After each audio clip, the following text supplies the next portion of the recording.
Hello, ladies and gentlemen, and welcome to another episode of the Gut Wrench Podcast, the most talked about wrestling podcast on the internet. And if it's not the most talked about wrestling podcast on the internet, then sooner or later it will be. This is episode 16 of the Gut Wrench Podcast. That's how many world championships that the Dudleys have won up until August 2003 in their career. How do I know that? I'm taking Jim Ross's word for it. Because in a match against La Resistance, which we will get to in just a second, even though it is our opening contest for the SummerSlam 2003 pay-per-view that we will be reviewing today. I do apologize that I am a day late. However, something came up. You can almost guarantee that this podcast will be uploaded, a new episode, every week, either on Friday or on Saturday. But I'm trying so hard to make it on Fridays. Friday exclusive. That much I promise you.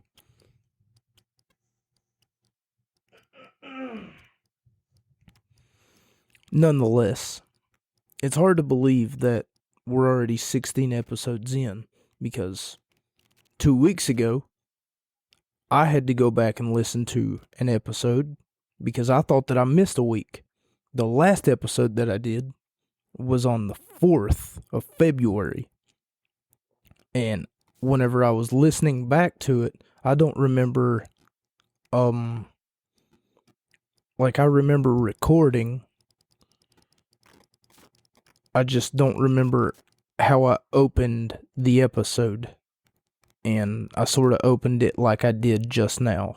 Hello, ladies and gentlemen. Once again, my name is Mocha, and this is the Gut Wrench Podcast. Now, enough with the formalities, enough with the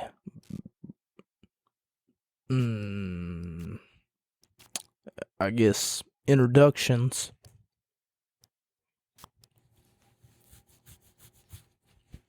Also, one other thing. I promised myself that I wouldn't do this, but I've only done it one other time on my YouTube channel as well.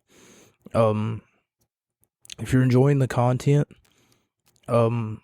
please think about sharing the content to your page. If you have more followers than I do, and I'm working my ass off on a weekly basis to give you the content that you're looking for, why not show appreciation and like the content, share it, or for that matter, on your social media, on your Facebook. Usually I don't ask for likes, and I hate doing that. I hate asking for likes. It's like asking for money, and I hate asking for money too, but I don't get paid until Tuesday. It's Saturday, and I'm just going to drop my PayPal in the link below this episode. If you're feeling generous, and I hate to ask for money. My grandma, I hate to do this right now too, but because this platform is more about the stuff that we're reviewing and less about me. You know, like, I'm a phantom. Don't worry about me so much as, well, if I'm dead, then I'm literally a phantom. So worry about me a small little bit. So my grandma always told me never to bum money from people, or never to bum. Don't come off as a charity case. I'm not telling you that if you give me the money, if you were to donate it, rather, not really give, but donate it, to me that it wouldn't go into this page or into this platform, because it clearly would. What I'm telling you is that I'm struggling to keep food in my belly, and it sucks going to sleep hungry. That's all that I'm going to say. I've been living off of peanut butter crackers, and I've only got one peanut butter cracker, not one cracker, but one pack of peanut butter crackers left, and there's like 1, 2, 3, 4, 5, 6. There's 6 peanut butter crackers in one packet. It came in a pack of 8, and it's lasted me 3 days. I'm living paycheck to paycheck.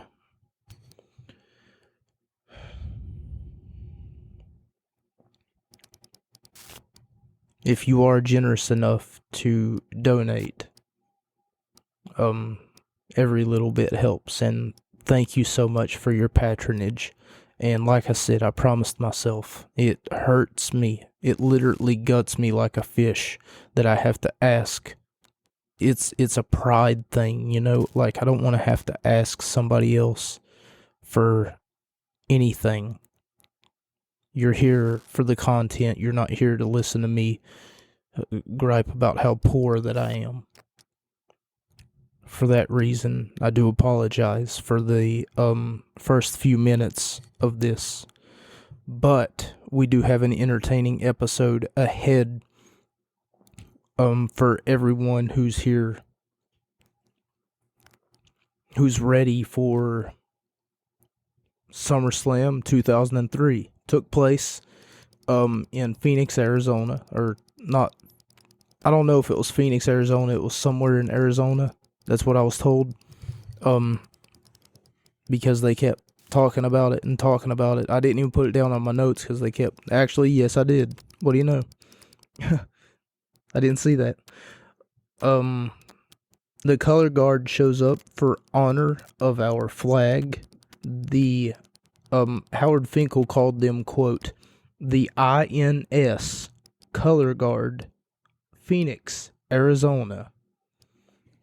Lillian Garcia sings the national anthem. Now, whenever I put the national anthem, I accidentally put America the Beautiful, and then after that, I scribbled America the Beautiful out, and I was like, this is not America the Beautiful. I must have been asleep or something, either that or I was, once again, it's hard to focus when you're hungry. I don't mean to say that again. I keep saying it, god damn it. I need to stop saying it. But she sings the national anthem, and I made an observation about Lillian Garcia. Honestly, I knew this all along. I mean, it wasn't this particular instance that made me say, oh my god, that's amazing, you know? Because I grew up watching and listening to Lillian Garcia. Because she was the full-time ring announcer at WWE for the longest time. And before her was Howard Finkel. Howard Finkel introduces Lillian Garcia. Which was kind of funny that one ring announcer would introduce another ring announcer, if you think about it. But Lillian Garcia sings the national anthem, and I made one observation, back to what I was saying. The girl's got pipes, and I gave her 5 out of 5 stars, and I put in parentheses right here, can anyone top this performance? Best performance of the night. They called it the 16th annual SummerSlam, and before we begin, to the lady who, I know she's listening, because, I mean, knowing my luck, she's probably one of the 25 people who actually listen a week. To the lady who barged in on me on in the bathroom, the ladies' bathroom, while I was cleaning it, I'ma just go ahead and ask my phone a question, and then we're gonna see. We're gonna see how my phone answers, how Siri responds. Are you ready? Not to sound like D-Generation X or anything, but are you ready? How far is it from Princeton Community Hospital to the Walmart in Bluefield, Virginia? Which Princeton Community Hospital? Which Walmart? Walmart Supercenter is a little more than 2 miles from Princeton Community Hospital by car.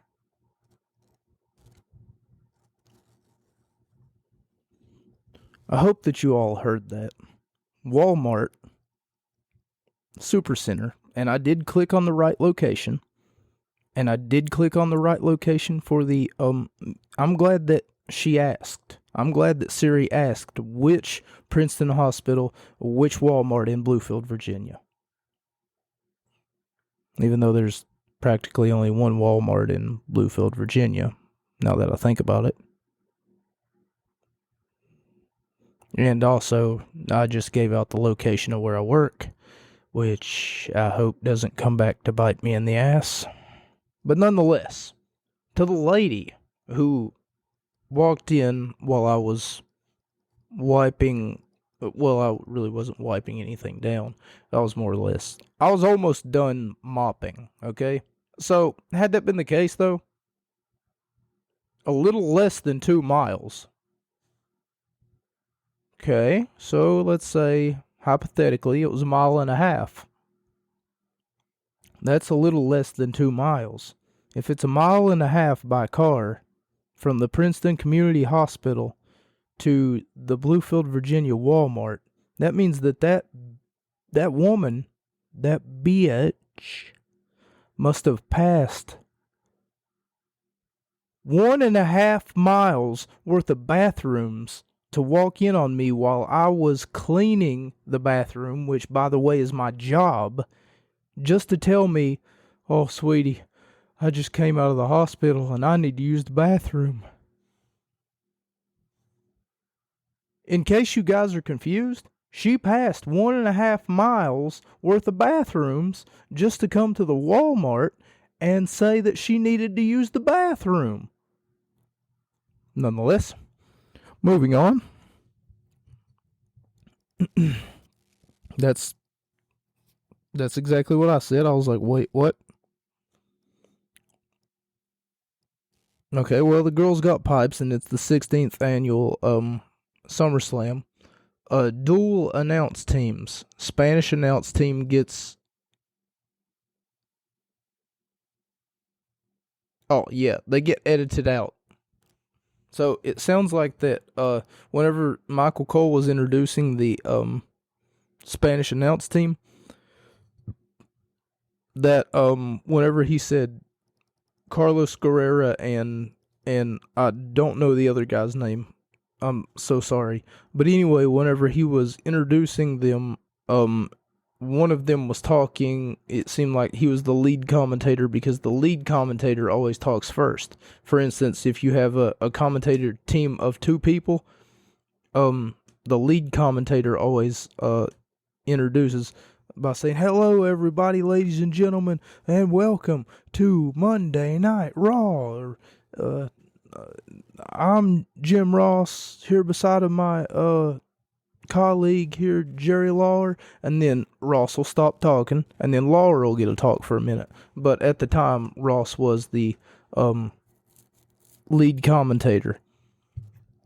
But the funny part is, whatever they said in Spanish must have got edited out, because there's a huge cut, like, you can almost see it. There's like a huge cut between when one of the Spanish announcers is talking, and then all of a sudden it just cuts away from him, even though it sounds like he was trying to say something or he's trying to talk. It just cuts away from him, and then all of a sudden it just goes to the without without like a proper transaction, like, or transition, like. And thank you for that. And we're gonna take it back live. Here's our first event, or anything like that. There was just a cut, and then all of a sudden it just showed the first match, which was a tag team match.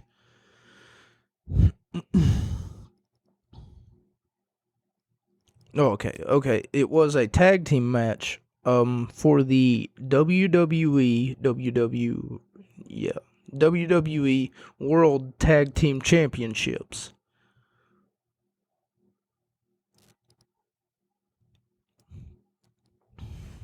If the Dudleys would have won, it would have been their 8th title reign, but they lost, unfortunately. But anyway, dual announce teams. Oh yeah, I already said that. Every time La Resistance. Now, up to the build to this match, they were showing like footage from weeks before, and every time that La Resistance would beat up the Dudleys, they would always cover them in an American flag, much like our heroes who are departed overseas get covered in an American flag before before they're lowered into the casket. It is an unfortunate event that happens, but freedom is not free, and freedom comes with a sacrifice. But nonetheless, every time La Resistance would lay the Dudleys down or knock them out, they would bury them with an American flag. The Dudley Boys versus La Resistance. Now, the Dudley Boys are obviously Devon and Bubba Ray Dudley. And La Resistance. For the longest time, I thought that La Resistance was, for one reason or another, like I knew that they were French, I thought that it was Rob Conway and Rene Dupree. But instead, it's Sylvain Gagne, or Grenier, Sylvain Grenier, and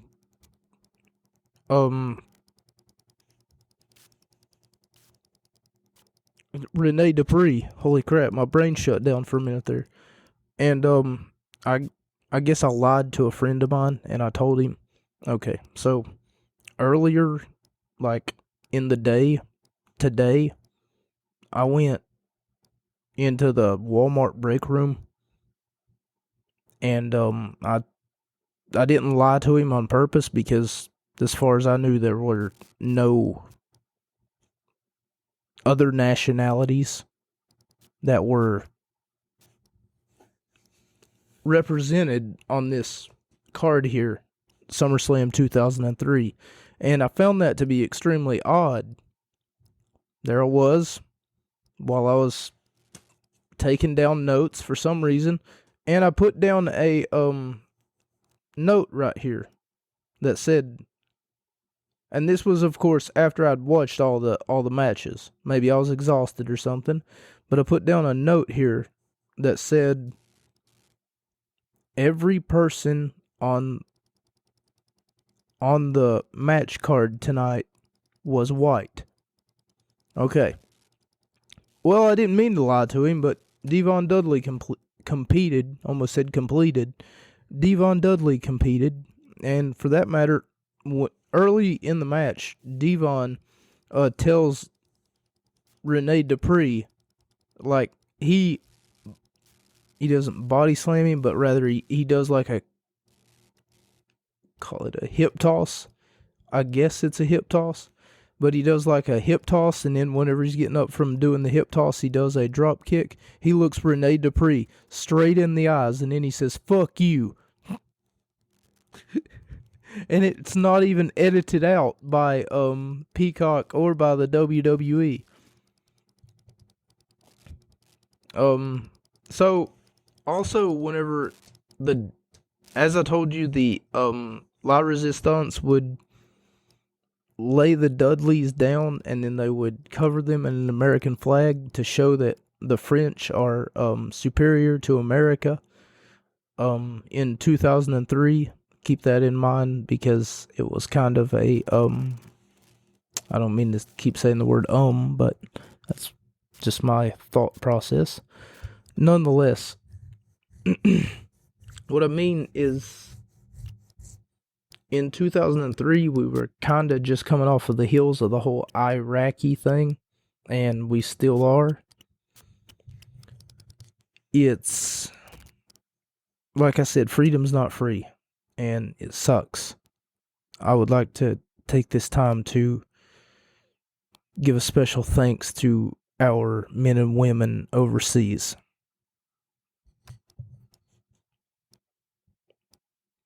They deserve a lot more. They really do. But Devon tells Rene Dupree, fuck you, and it's not edited out. And I put here that it was kind of genius booking. The end of the match sees a man dressed in a, you know how WWE sometimes, most of the time, has photographers lining the ring, and then they'll be taking pictures the entire way going through to the match. Well, believe it or not, the photographers actually get paid to publish those pictures. I said again. God damn it. One of those photographers came into the ring and nailed Bubba Ray Dudley in the head, and the referee wasn't looking.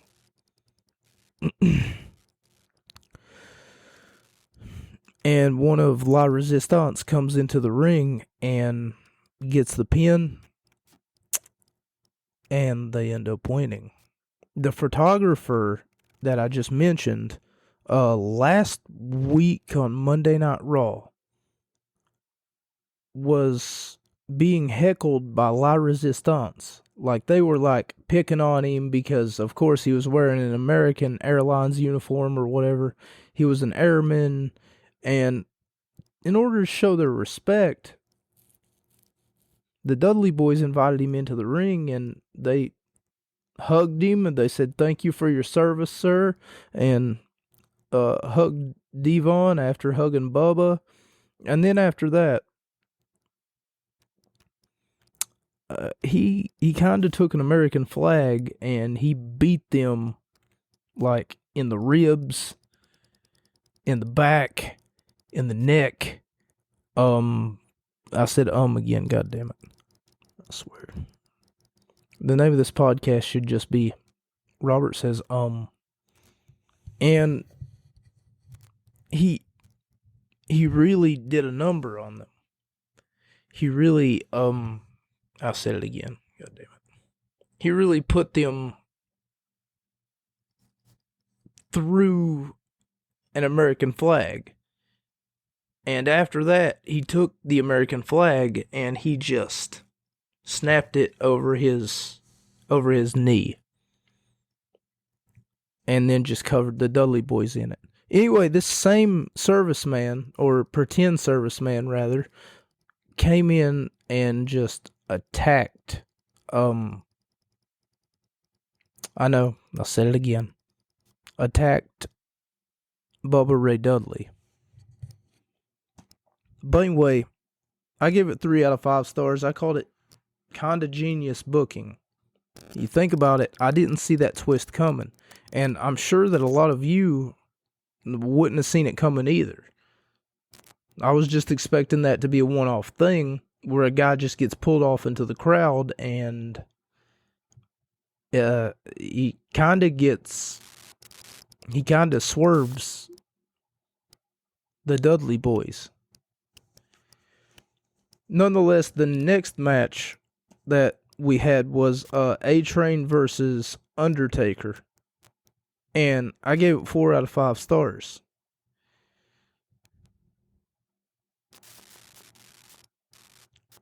But I did have one nitpick. The Undertaker should have been disqualified. He had hit the ref 2 times. On accident, need I mind you. But the referee should not take into account accidents. If A-Train were to duck and the referee be behind A-Train and the Undertaker about to hit a clothesline, and the Undertaker hits the clothesline on the referee, either that's the referee's fault, and it truly is, for not watching where he was going,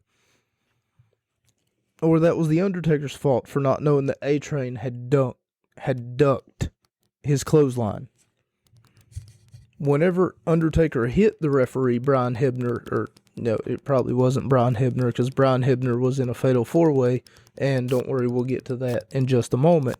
But nonetheless, whoever the referee was for this match, I don't feel like looking it up, and I'm not sure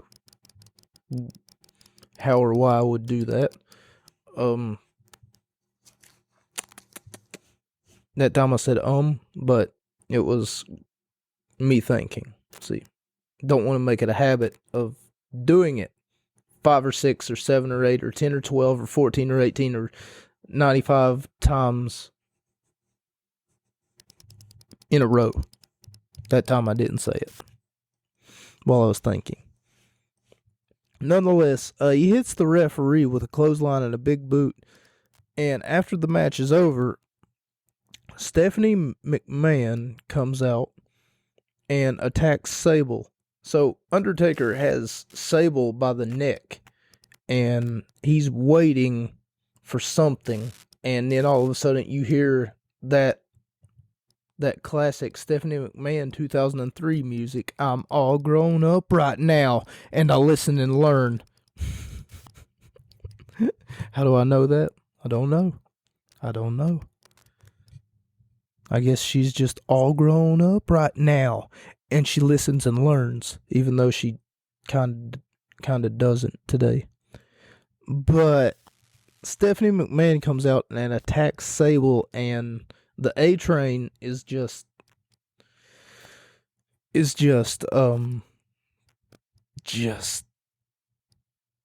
trying to get Sable out from under Stephanie, but he's having trouble. Nonetheless, it was a hoss fight between two men, and I loved it. Loved every minute of it. For those of you wondering, why are we looking at SummerSlam 2003? Isn't SummerSlam in August? Yes, it is. But it's rather I look at this rather than per se an event that covers 4, maybe 5 Elimination Chamber matches in one night, because I'm sure that event exists. But I just thought, just want to watch one Elimination Chamber match rather than have to say the word Elimination Chamber 50 fucking times in one night. Shane McMahon versus Eric Bischoff. Now, earlier in the day, here's one other nitpick that I had of this whole entire match card. There's like 4 championships that are being, here, I'll go ahead and count them, that are being defended. Like I said, the tag team titles were defended, so that's 1.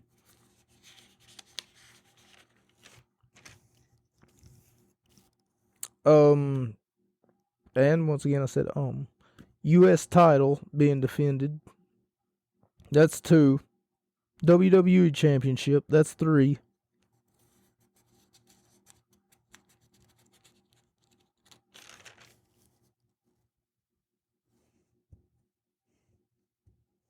World Heavyweight Championship, that's 4. Like I said, there are 4 titles on the line in this night. Now, if you realize, world title, US title, WWE Championship, tag team titles, something's missing from this picture. The Intercontinental Champion, Christian, wanted to defend his title tonight, but unfortunately, he must have been injured. Or, I mean, technically, if you're injured, your contract says that you have to relinquish all championships. Had that been the case, Christian should have maybe But what sense does it make to vacate the title at the pay-per-view rather than just, oh, Christian, we'll keep you relevant, but we're not going to keep you in a match. Anyway, the next match on our card was Shane McMahon versus Eric Bischoff. This one had a lot of layers to it. Before Monday Night Raw went off the air, I want to say the week before, or keep in mind all of their pay-per-views are done on a Sunday.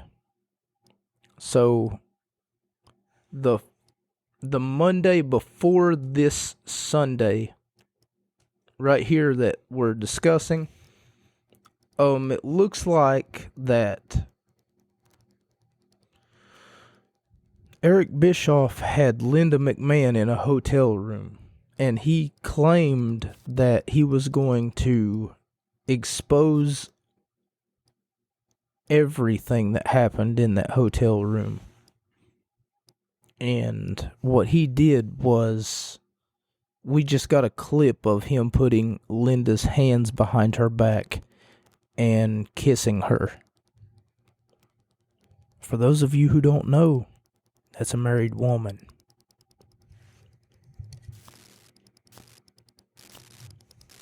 Shane McMahon versus Eric Bischoff. Like I said, this one had a lot of layers to it. First off, Shane McMahon was already in a feud with Kane for whatever Kane did to him, or to his dad, or to somebody. Oh, to Jim Ross probably, because Ross was on the card too, and he was talking about Kane and what Kane did to him, and he was talking about suing Eric Bischoff because, of course, Eric Bischoff put him in an unsafe working environment with a psychotic monster.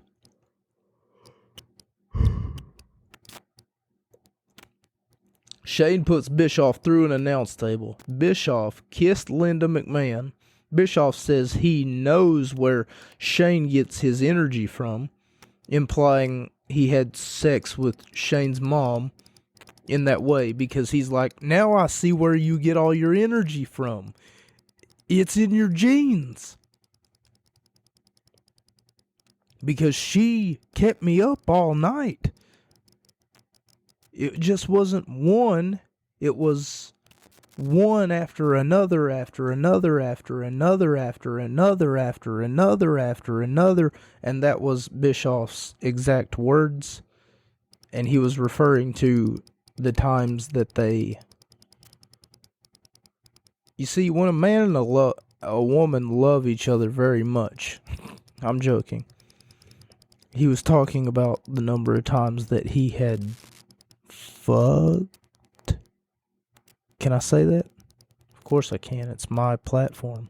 He was talking about the number of times that he had jizzed. Okay. You get it. You get it. You know, you put the bun on the hot dog, and then you close the bun, and the next thing you know, you're having anal sex. So, I do apologize if any children are listening to this. I would highly doubt that they are, though. Hopefully the Buzz Sprout doesn't give me a strike.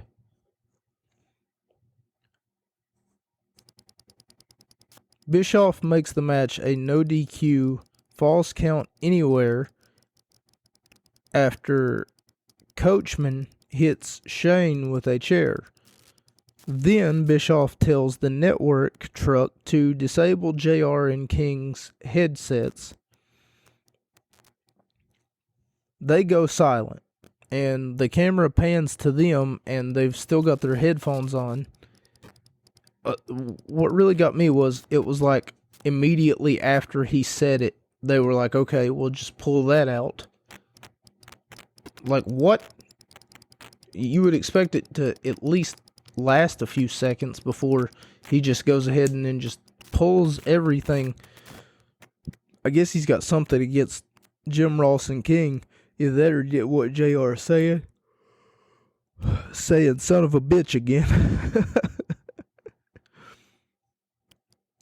Shane picked Bischoff up and used Bischoff's arm to slap Steve Austin.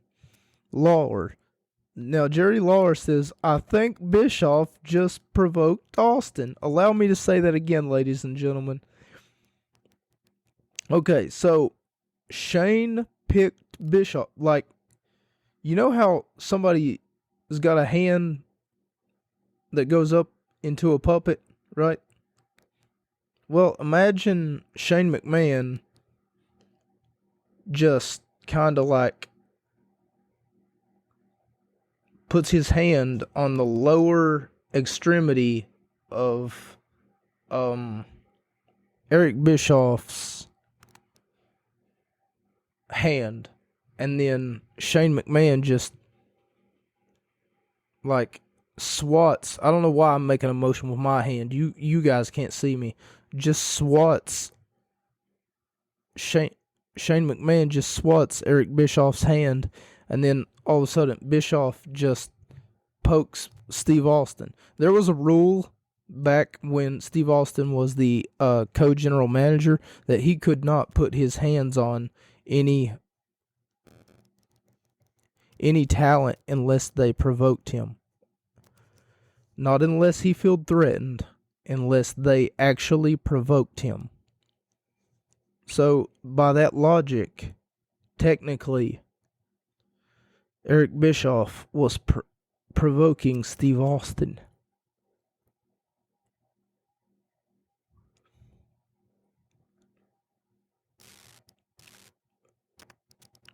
Okay, well, had that been the case, Austin stuns Bischoff and Shane McMahon picks up the win.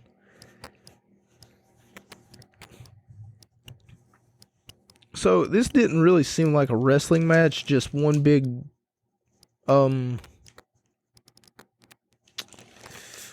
segment, and that's why I didn't really give it a rating here.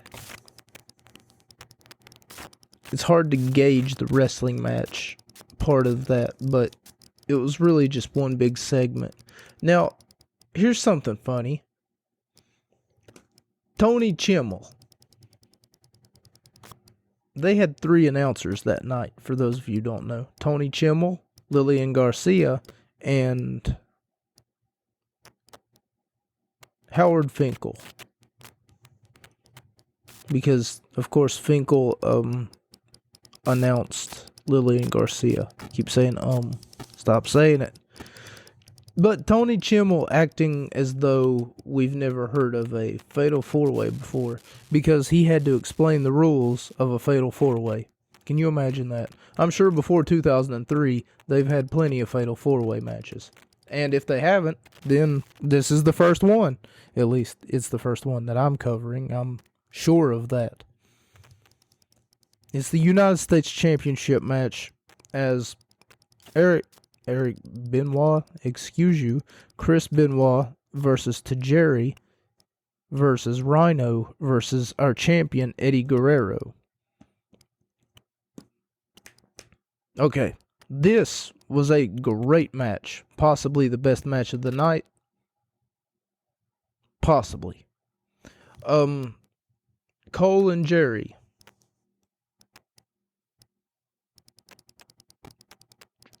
Oh, okay. Never mind. Cole and Jerry. I'm an idiot. That says Cole to Jerry put through a lowrider windshield. And you want to know what Taz said? He says, that sucks when it happens. Like, I hate when that happens. Like, is it an everyday occurrence, Taz, for you to just get put through a lowrider windshield? And for those of you who don't know, a lowrider is a Mexican vehicle in which that you can, you know, it kind of rides low. But the way that Taz, he just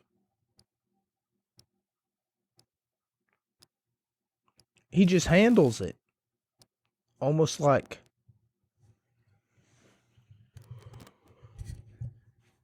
they're having an actual conversation. Michael Cole ends up saying, Oh, and not only that, but Eddie Guerrero put Tajiri through a car windshield, through a lowrider windshield, and then Taz out of nowhere just says, "Oh man, I hate it when that happens. Like it's an everyday occurrence."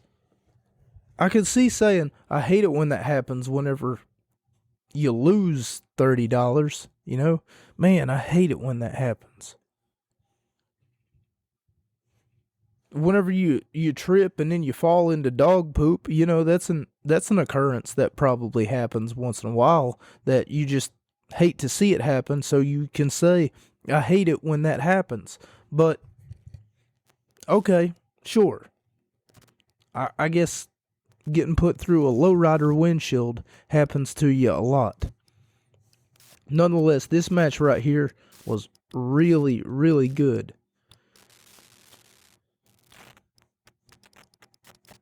Okay, so the referee, though, let me tell you, the referee must have been asleep. In a fatal four-way match, let alone a triple threat match, I shouldn't have to explain this, but I'm going to. You know, you get when your opponent puts you into a submission maneuver and you grab the ropes, there is no rope break. There is no 5 count in the corner. There is no disqualification. And for that matter, there is no holds barred. So if someone goes outside and grabs a steel chair, Eddie Guerrero, for instance, in order to win this match, and he did, every title was retained on this night. Every championship that was defended was retained. We didn't see not one new champion. But Eddie Guerrero, for instance, while the referee had his back turned, went ahead and took the championship that's rightfully his, and then he smacked somebody in the head with it, and then he ditched it. He threw it under the ring rope so that the referee wouldn't see it. But why? Even if Eddie would have hit somebody with it, and he did to win the match, but even if the belt was like laying at the referee's feet, there is no disqualification, because in a multi-man match, it would be how logical would it be to disqualify one participant and therefore throw the match out? That's why in a triple threat match there are no rules. Whenever you reach for the ropes and you don't get a rope break. Like I said, I shouldn't have to explain this. But Tajiri gets put into a move that Eddie Guerrero uses a lot called the lasso from El Paso. And he grabs the ropes. And Michael Cole on commentary with the worst line of the night, not even the best line of the night, but the worst line of the night, saying Eddie has to let go of the hold. Tajiri got the ropes. Taz doesn't even chime in and say he doesn't have to let go of the hold. It's a multi-man match. You dumbass. If it was a singles match, I could see Eddie Guerrero letting go of the hold. There was a spot where Eddie had Tajiri in the lasso from El Paso, and Benoit had Rhino in the crossface, and they were right beside of each other. They were screaming, tap, tap, tap, damn it. And the referee didn't know which way to go, whether to look at Rhino and Benoit or look over at Eddie and Tajiri. Nonetheless, what I mean to say is that had it not been for this bad referee job, there's this one time where Eddie's got Tajiri in the corner, and he's hammering away at him. And usually, whenever you've got your opponent in the corner, the referee will count to 5. So he starts counting 1, 2, 3, and then he goes 4, and then he goes 5, and then even though he got to his 5 count, Eddie wasn't letting go, or Eddie wasn't relenting, like he didn't stop, and he's supposed to stop at 4 so that he doesn't have to hear anything from the referee once he gets to 5. That's the whole point of being the dirty heel. Whenever the referee gets to 3 and then goes into 4, you're supposed to just let go of what you were doing. But there should be no counting in the corner, let alone the ropes. Shouldn't be. I'm spending way too much time talking about it. If you're a wrestling fan, you know what I'm talking about. The ref counts Rhino in the corner. Okay, it was Rhino in the corner. It's no DQ. Why is he counting? Yeah, like, come on, jackass. Learn how to do your job. Multi-man match is no disqualification, which means that a headlock is just as legal as a chair shot. Nonetheless, I gave it 3 out of 5 stars. Wish that I would have gave it more, but I would have gave it more had it not been for that bad fucking ref job. And I'm not talking about like it's a porno, because, it was a ref job. Like, can you imagine a category of porn where referees actually end up having sex and they call it a ref job instead of like a blow job or a boob job? Moving on. WWE Championship, where Kurt frickin' Angle, I seen a sign in the crowd that said Kurt frickin' Angle, and then I was like, ha ha ha, oh god, Seth frickin' Rollins. That was funny. Anyway, Kurt Angle faces off against Brock Lesnar. Kurt Angle is your champion, by the way. WWE Championship is on the line. And this was honestly the best match of the night. And like I said, I would have made the Fatal 4-Way the best match of the night. And there is no arguing this.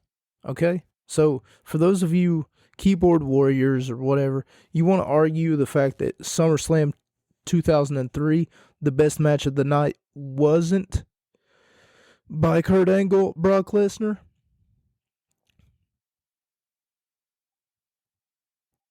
Fuck.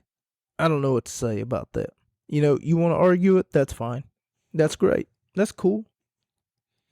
There's a sign in the crowd that the camera pans to every time that they get a wide shot, and the sign in the crowd is censored by Peacock.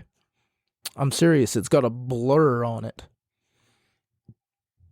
So you mean to tell me the one thing that Peacock won't censor? Just give me a second. I'll find it. Because I know that I was talking about something that Peacock didn't censor. Oh, yeah. The Fuck You by Devon. I figured that it was here somewhere. I just couldn't remember. I don't know why. But whatever the fuck that sign said, you really triggered somebody, didn't you? Kurt freaking Angle versus Brock freaking Lesnar. And I gave it 5 out of 5 stars. For those of you curious, though, I want you to check out these timestamps. If you never watch this match, or for that matter, just check out these timestamps, okay? 1 hour and 12 minutes in. 1 hour and 26 minutes in. 1 hour and 37 minutes in. Now, I wrote those down for a reason. Because, like this one, 1 hour and 12 minutes in, Michael Cole refers to Brock Lesnar as the, quote, lunatic fringe.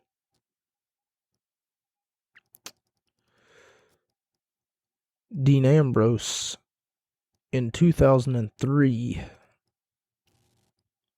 I'm guessing they didn't think about that they either that or they haven't, like, they didn't look back at their old product and think, oh, okay, the lunatic fringe, we can just give that to the next motherfucker that shows up.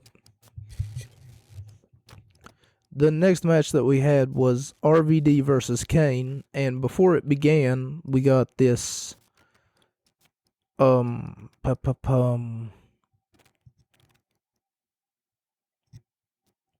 we got Howard Finkel coming out, and he said, the following contest, ladies and gentlemen, I'm just being informed, is a no holds barred match. And then JR's going nuts. No holds barred? That means anything goes. God damn it. I hope Kane gets his ass kicked. Rob Van Dam versus Kane. No holds barred. This one was rather short. And probably could have made a cup of coffee in the time that it took to watch this. You probably could have downed a cup of coffee, maybe even. Yeah, I gave it 2.5 stars out of 5. Really wasn't that bad, but it wasn't like the storytelling was the bad part. Here's for instance, here's what happened. Kane pours gasoline on RVD and lights a match. Not getting blown up immediately leads me to believe that he didn't really pour gasoline on him. The reason is because if you was to pour gasoline on somebody and you're standing like eye level to them, the minute that you light the match, you're going to be on fire. And it really wasn't that entertaining of a match. Nothing spectacular happened, but it was decent. Let's put it that way. It was better than our main event. The main event, they only had like 20 minutes maybe. Whenever RVD versus Kane was up. What I mean is, after Kane and RVD had already finished, they had already had like 20 minutes, but they spent like 12 minutes doing entrances, so there's that. And then afterwards, we get our World Heavyweight Championship match. Ladies and gentlemen, this is your main event. So, if this is our main event, it's got HBK versus HHH, Triple H, who is our champion. Y2J, Kevin Nash, Goldberg, Randy Orton. Now, earlier in the night, we get this segment from Evolution, where Ric Flair is telling Mr. Orton that he's got one job tonight: protect Triple H. And then Orton kind of gets to thinking, well, this is an opportunity at the championship. And then he looks at Ric Flair and then he says, but what if, hypothetically, and then he says there will be no what ifs. You're not understanding me. Flair is adamant toward Randy Orton, telling him there is no what if scenario where you're walking out as champion, bud. I don't care if Triple H breaks his fucking legs. You're not walking out as champion. And then it sounded like Randy Orton was trying to pitch a plan B, like what if something goes wrong?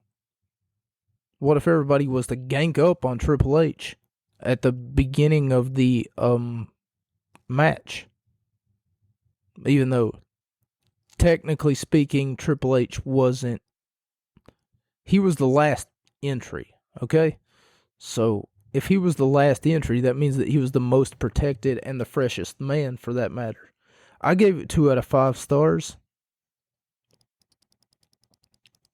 And Triple H hasn't won a SummerSlam event since 1998, according to Jim Ross. And I'll take his word for it. Except for this one. He did win this one. Because like I said, every title, every champion, I said again.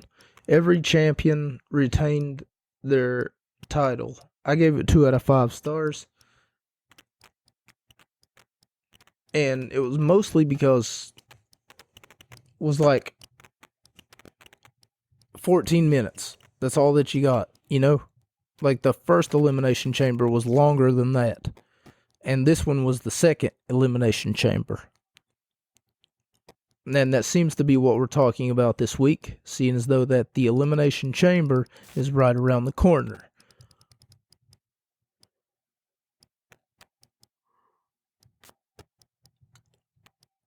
This one right here wasn't too entertaining, though.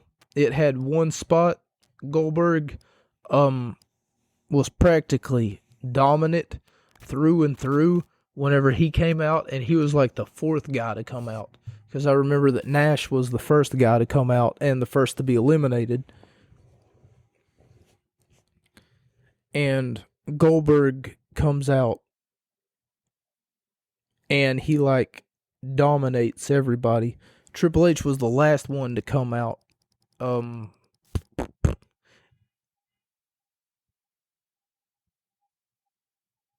think somebody's honking outside my fucking house, but they're gonna have to wait. And had that been the case, Triple H never really came out of his cell. And when Goldberg was charging up for a spear, which seemed to be the only move that he knew in this match, the only move that he maybe knew how to do, or maybe it's the easiest move in the book, and he just decided, you know what, I'm just going to wing it tonight. But he goes in for the spear. Ric Flair hands Triple H a hammer from almost like inside the chain link, and Triple H, almost out of nowhere, almost like he pulls it out of his trunks or out of his dick, because nowhere in the replay, and I watched it like 7 times just to confirm, but nowhere in the replay can you actually see Ric Flair hand Triple H almost said a shillelagh. Holy crap. Nowhere in the replay can you see Triple H get handed by Ric Flair a sledgehammer. So that leads me to believe that while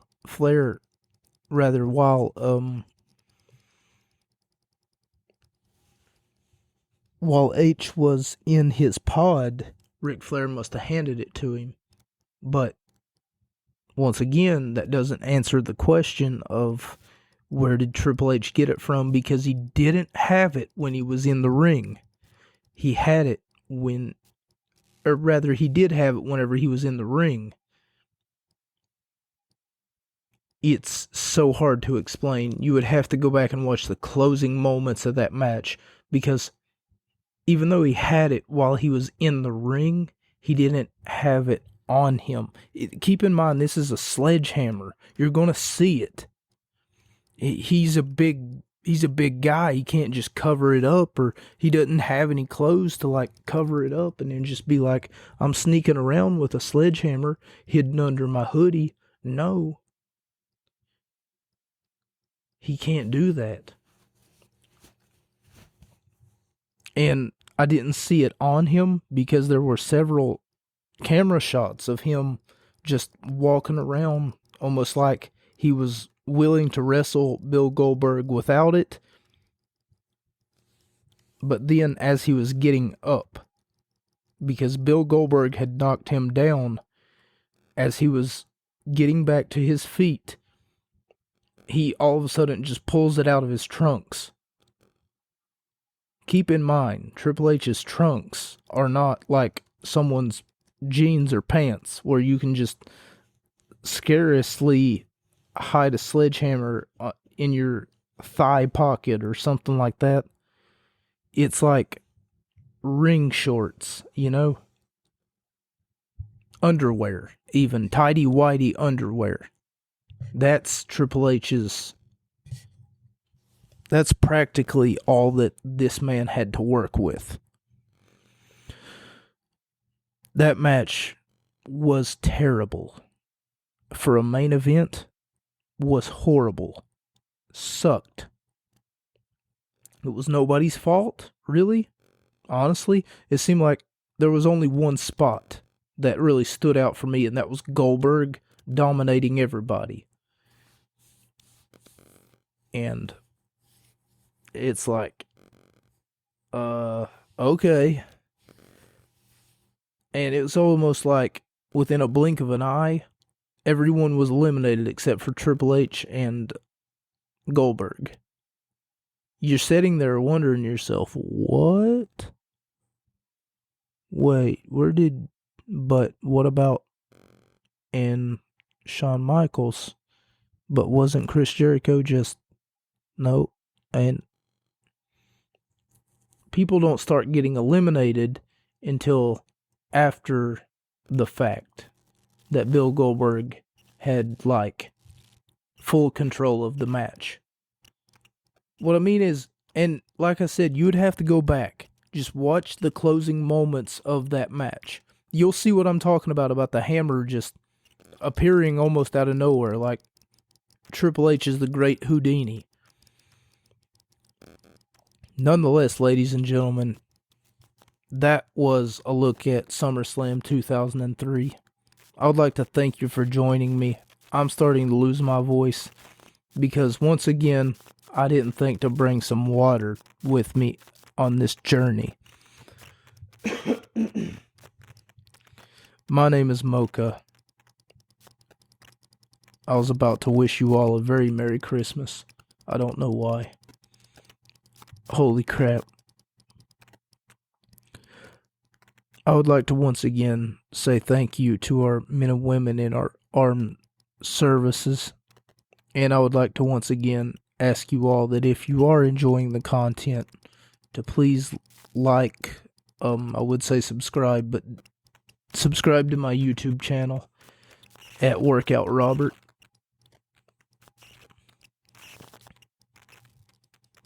DM me on Twitter if you cannot find it.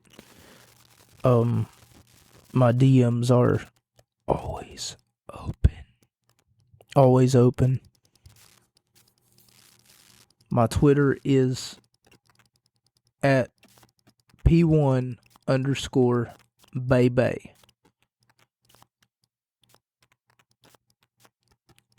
This has been episode 16. This has been episode 16 of the Gut Wrench podcast, and I would like to thank you all for joining me. And if you can, I hate to ask, like I said, once again, my pride is hurting right now because I am a man and I want to feel like a man by being able to support myself, If you can afford to donate, then please donate to the PayPal link below. And thank you so much if you do choose to donate. And have yourselves a great day. Until next week, ladies and gentlemen, that's a wrap.